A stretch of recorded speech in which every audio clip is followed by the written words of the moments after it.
अस्सलाम वालेकुम, I am Waqas Bashir. आज के लेक्चर में हम देखेंगे अल्कीन्स की रिएक्टिविटी के अल्कीन्स इतने रिएक्टिव कंपाउंड्स क्यों होते हैं। तो सबसे पहले देख लेते हैं इसका स्ट्रक्चर।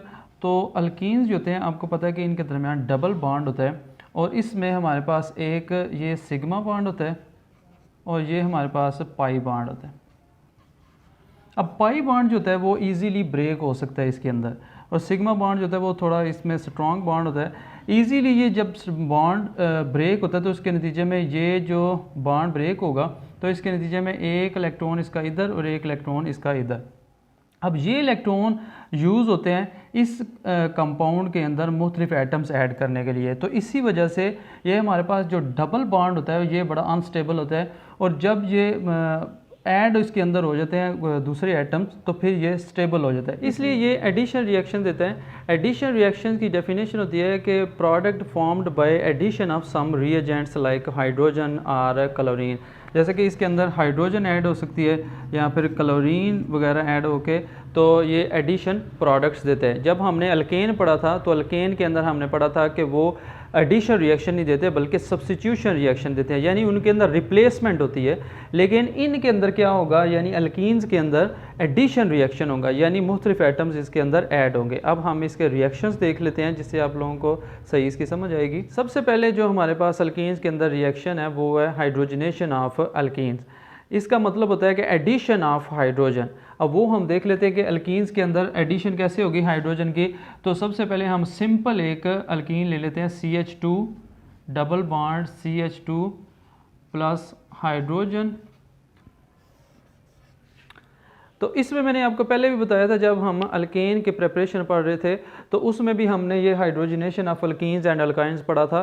तो उसके अंदर हमने देखा था कि ये जो रिएक्शन होता है वो दो कंडीशंस के अंदर हो सकते हैं कि या तो फिर हमारे पास निकल होगी और उसमें 250 से 300 डिग्री सेंटीग्रेड तक टेम्परेचर हमें प्रोवाइड करना पड़ेगा, या फिर प्लाटियम या प्लाटिनम हम यूज़ कर सकते हैं कैटलिस्ट को, जिसके अंदर टेम्परेचर जो है ना वो अगर हमारे पास रूम टेम्परेचर भी हो तो उस पर भी ये रिएक्शन हो सकते हैं।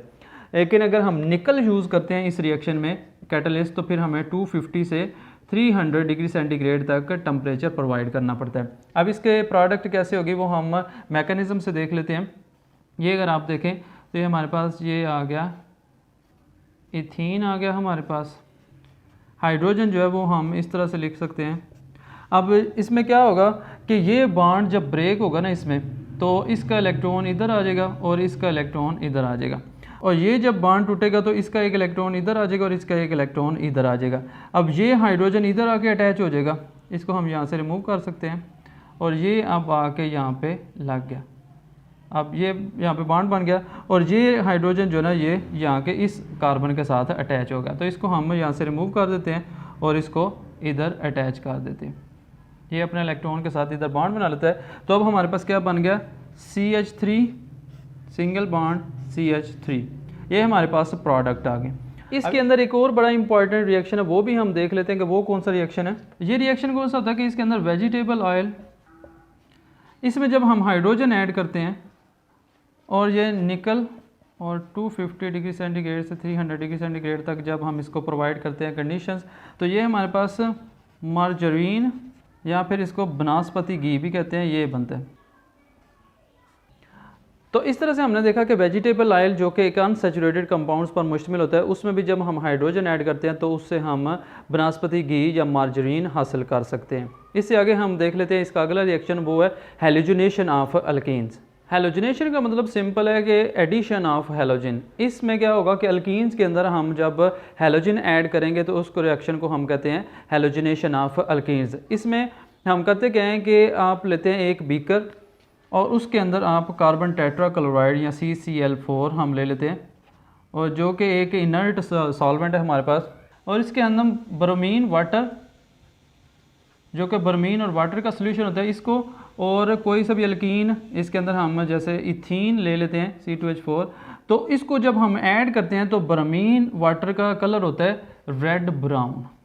इसको जब हम इस सोल्यूशन के अंदर डालते हैं, सॉरी इस सॉल्वेंट के अंदर डालते हैं, तो फिर हमारे पास ये जो रेड ब्राउन कलर है ना ये चेंज होता है कलरलेस में। तो इसलिए ये जो रिएक्शन होता है ये हमारे पास अनसैचुरेशन टेस्ट के लिए भी इस्तेमाल होता है कि अगर हमारे पास ये कलर चेंज हो जाए कलरलेस में, तो हमें पता चल जाता है कि इसके अंदर कोई ऐसा कंपाउंड मौजूद है जो कि अनसैचुरेटेड है। अब हम इसका रिएक्शन देख लेते हैं कि ये रिएक्शन किस तरह से होता है, यानी एडिशन ऑफ हैलोजन कैसे होगी। इसके अंदर हम इथीन लेते हैं CH2 डबल बॉन्ड CH2 और इसके अंदर हम कोई सा हैलोजन ऐड करते हैं Br2। अब आपको पता है कि जो हैलोजेंस होते हैं वो ग्रुप नंबर 17 के तमाम एलिमेंट्स को हम हैलोजेंस कहते हैं। इसमें फ्लोरीन है, क्लोरीन है, ब्रोमीन है, आयोडीन है, एस्टेटीन है, ये सारे क्या कहलाते हैं, हैलोजेंस। हैलोजेंस इनका नाम इसलिए होता है क्योंकि ये सॉल्ट फार्मिंग होते हैं, इसलिए इनको हम हैलोजेंस कहते हैं। अब इसमें जब हम इसको ऐड करते हैं तो हम इसका मैकेनिज़्म देख लेते हैं कि जब ये हमारे पास ये आ गया इथीन पे हम हाइड्रोजन ऐड कर देते हैं और ये हमारे पास जो ब्रोमीन है वो इस तरह से। अब ब्रोमीन और ब्रोमीन के दरमियान जब बॉन्ड टूटता है तो इसका एक इलेक्ट्रॉन इसके पास और एक इसका इलेक्ट्रॉन इसके पास, और जब ये हमारे पास एक पाई बॉन्ड यहाँ से टूटता है तो इसका इलेक्ट्रॉन यहाँ पे और एक इसका इलेक्ट्रॉन यहाँ पे आ जाता है। अब ये ब्रोमीन क्या होगा, यहाँ पे ऐड होगा और ये ब्रोमीन यहाँ पे ऐड होगा।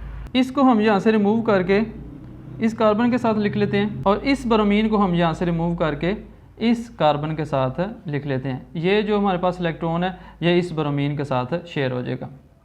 तो इसको हम यहाँ पे लिख लेते हैं। अगर आप देखें तो ये CH2 और इसके साथ ये एक ब्रोमीन लगी हुई है कार्बन के साथ, तो ये हम यहाँ पे लिख लेते हैं। और इसी तरह ये हमारे पास दूसरी साइड पे CH2 और एक ब्रोमीन लगी हुई है, तो ये हमारे पास आ गया CH2 ब्रोमीन। तो इस तरह से ये हमारे पास ब्रोमीन ऐड हो सकती है अल्कीन्स के अंदर। इससे आगे हम देख लेते हैं, इससे अगला रिएक्शन है वो है हाइड्रोहेलोजिनेशन ऑफ अल्कीन्स। इससे पहले जो हमने दोनों रिएक्शंस पढ़े हैं उनके अंदर एक के अंदर हाइड्रोजन ऐड हो रहा था अल्कीन्स के अंदर, दूसरे में हैलोजन ऐड हो रहा था। लेकिन इसके अंदर क्या होता है कि हाइड्रोजन भी ऐड होती है, यानी हाइड्रो और हैलोजन भी ऐड होती है। हाइड्रोजन और हैलोजन दोनों ऐड होंगे अल्कीन्स के अंदर, तो इसलिए इसका नाम है हाइड्रोहेलोजिनेशन।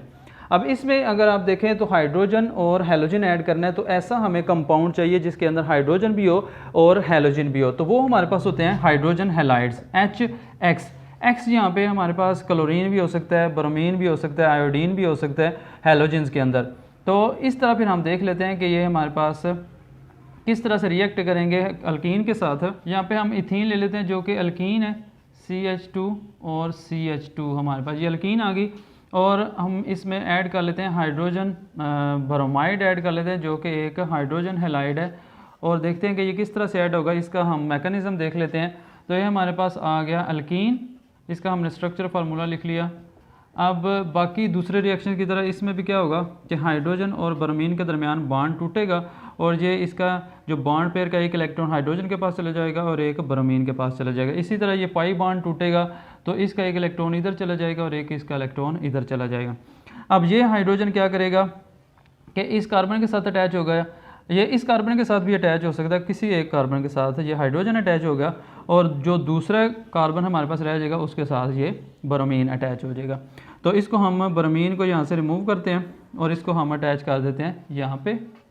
ये हमारे पास इसने ये इस कार्बन के साथ बॉन्ड बना लिया, इस हाइड्रोजन को हम रिमूव करते हैं तो इसने हमारे पास ये इस तरह से हाइड्रोजन कार्बन के साथ अटैच हो गया। तो इसको हम लिख लेते हैं, ये हमारे पास आ गया CH3, 3 हाइड्रोजन है हमारे पास इस कार्बन के साथ, और ये हमारे पास CH2 Br हमारे पास ये प्रोडक्ट आ गई। यानी एक साइड पे हमारे पास हाइड्रोजन अटैच हो गया और दूसरी साइड पे हमारे पास ब्रोमीन जो कि एक हैलोजन ऐड हो गया। तो हमारा रिएक्शन भी क्या था कि हाइड्रो हैलोजिनेशन, यानी हाइड्रोजन ने ऐड होना था और हैलोजन ने ऐड होना था। तो इस तरह हमारे पास ये हाइड्रो हैलोजिनेशन होती है अल्कीन्स की। हाइड्रोजन हैलाइड्स में हाइड्रोजन आयोडाइड की सबसे ज़्यादा रिएक्टिविटी होती है, उसके बाद हाइड्रोजन ब्रोमाइड की सबसे ज़्यादा रिएक्टिविटी होती है, उसके बाद हाइड्रोजन क्लोराइड की हमारे पास सबसे ज़्यादा रिएक्टिविटी थी। यानी सबसे ज़्यादा रिएक्टिव जो होता है वो हाइड्रोजन आयोडाइड होता है, उसके बाद जो रिएक्टिव होता है वो हमारे पास हाइड्रोजन ब्रोमाइड और हाइड्रोजन क्लोराइड होता है। हाइड्रोजन फ्लोराइड का बॉन्ड बड़ा स्ट्रांग होता है, वो इतना रिएक्टिव नहीं होता, तो हम उसको ज़्यादातर यूज़ नहीं कर रहे होते। ज़्यादातर हम हाइड्रोजन ब्रोमाइड या हाइड्रोजन आयोडाइड को इसके अंदर यूज़ कर रहे होते हैं क्योंकि वह ईजीली ये हाइड्रोजन और आयोडीन का बॉन्ड टूट सकता है और इसके नतीजे में ये रिएक्ट करेंगे इस अल्कीन के साथ। इससे आगे हम देख लेते हैं अल्कीन्स की ऑक्सीडेशन। ऑक्सीडेशन ऑफ अल्कीन्स से मुराद क्या है कि हमने अल्कीन्स की ऑक्सीडेशन करनी है। अब ये 3 तरह से ऑक्सीडेशन आपको पता है कि हो सकती है। पहली तो जो है वो है एडिशन ऑफ ऑक्सीजन, दूसरा हमारे पास रिमूवल ऑफ हाइड्रोजन, और तीसरा हमारे पास रिमूवल ऑफ इलेक्ट्रॉन।